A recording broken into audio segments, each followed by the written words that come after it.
Shalom, bien-aimés frères et sœurs dans le Seigneur. Comme je l'ai déjà dit, l'Église nous propose chaque jour des textes à méditer. Un premier texte de l'Ancien Testament, un texte tiré des psaumes et puis un texte de l'Évangile. Le dimanche, on a même 4 textes.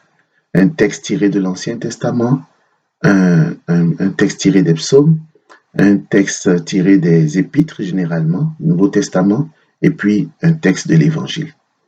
Mais les jours ordinaires, nous avons 3 textes.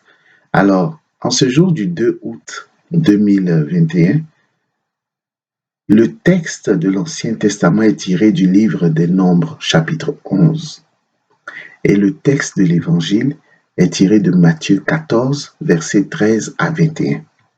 Dans les 2 textes, on retrouve le concept du désert. Dans le texte de l'Ancien Testament, les fils d'Israël qui sont dans le désert, à la suite de Moïse, à la suite de Dieu en réalité, se plaignent.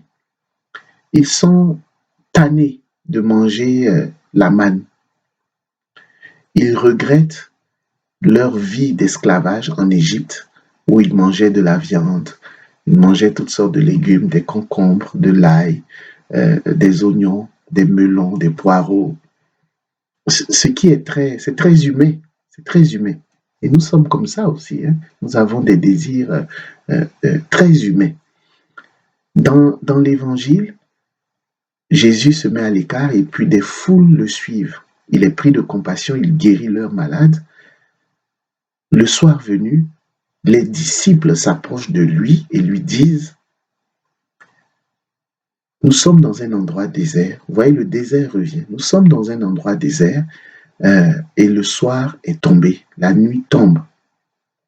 Renvoie ces foules dans les villages alentours pour qu'elles se trouvent de la nourriture, pour qu'elles aillent se nourrir. Jésus dit: mais qu'est-ce que vous avez? Il lui présente uniquement en disant: nous n'avons que 5 pains et 2 poissons. Et c'est avec ces 5 pains et 2 poissons que Jésus va faire le miracle. Mais j'aimerais attirer votre attention aujourd'hui sur la relation qu'il y a entre la foi et la raison. Et je vous invite vraiment, vous chrétiens catholiques surtout, et même les chrétiens d'autres dénominations, à lire l'encyclique du pape Jean-Paul II intitulée Foi et raison. On peut retrouver cette encyclique sur le site du Vatican ou bien sur Internet. Foi et raison. La foi et la raison ne sont pas incompatibles.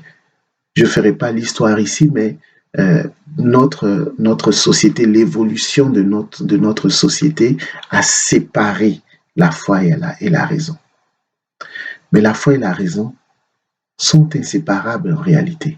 La foi et la raison sont compatibles. Vous voyez, les fils d'Israël, aussi bien que les disciples dans l'Évangile, ils exercent leur raison, ils exercent leur intelligence. Dieu nous a donné un cerveau.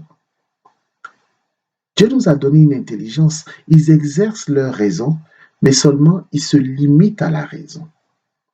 Leur raison se limite à ce qu'ils constatent. Nous ne pouvons plus rien faire, nous ne pouvons plus nourrir cette foule, nous n'avons que 5 pains et 2 poissons.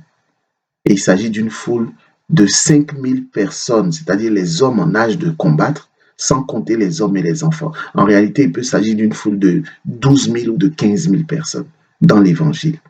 Dans l'Ancien Testament, ils sont fatigués de manger la même chose. Et ils regrettent, ils se plaignent à Moïse.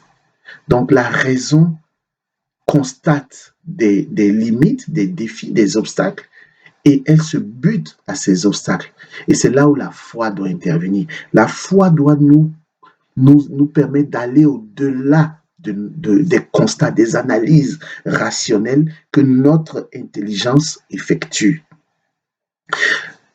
Il est bien, encore une fois, il est très bien de poser une analyse objective sur la situation qui nous entoure, sur l'état de mon mariage, sur l'état de ma santé, sur l'état de mes finances.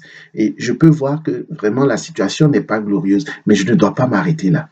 Il faut que je puisse me dire: Dieu est plus fort que mes obstacles. Dieu est plus fort. Dieu est au-delà des limites que je rencontre dans mon mariage. C'est-à-dire que Dieu peut opérer le miracle.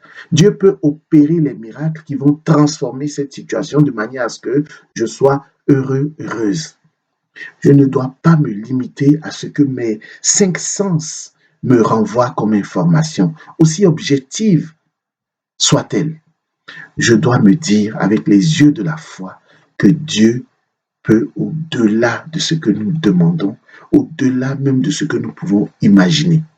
C'est ce Dieu-là que je prie, Dieu d'Abraham, d'Isaac et de Jacob. Je ne connais pas ta situation, mais je sais une chose, que Dieu peut infiniment au-delà de ce que nous demandons dans nos prières, au-delà de ce que nous imaginons. Comme me disait une fois un ami prêtre qui a été mon directeur spirituel, il m'a dit, nous avons la tête dans le ciel, mais nous avons aussi les pieds sur terre. Donc, la tête dans le ciel, c'est la foi. Les pieds sur terre, c'est la raison. Foi et raison ne sont pas incompatibles. Que la paix et la grâce de notre Seigneur soient votre partage en ce jour du lundi 2 août 2021.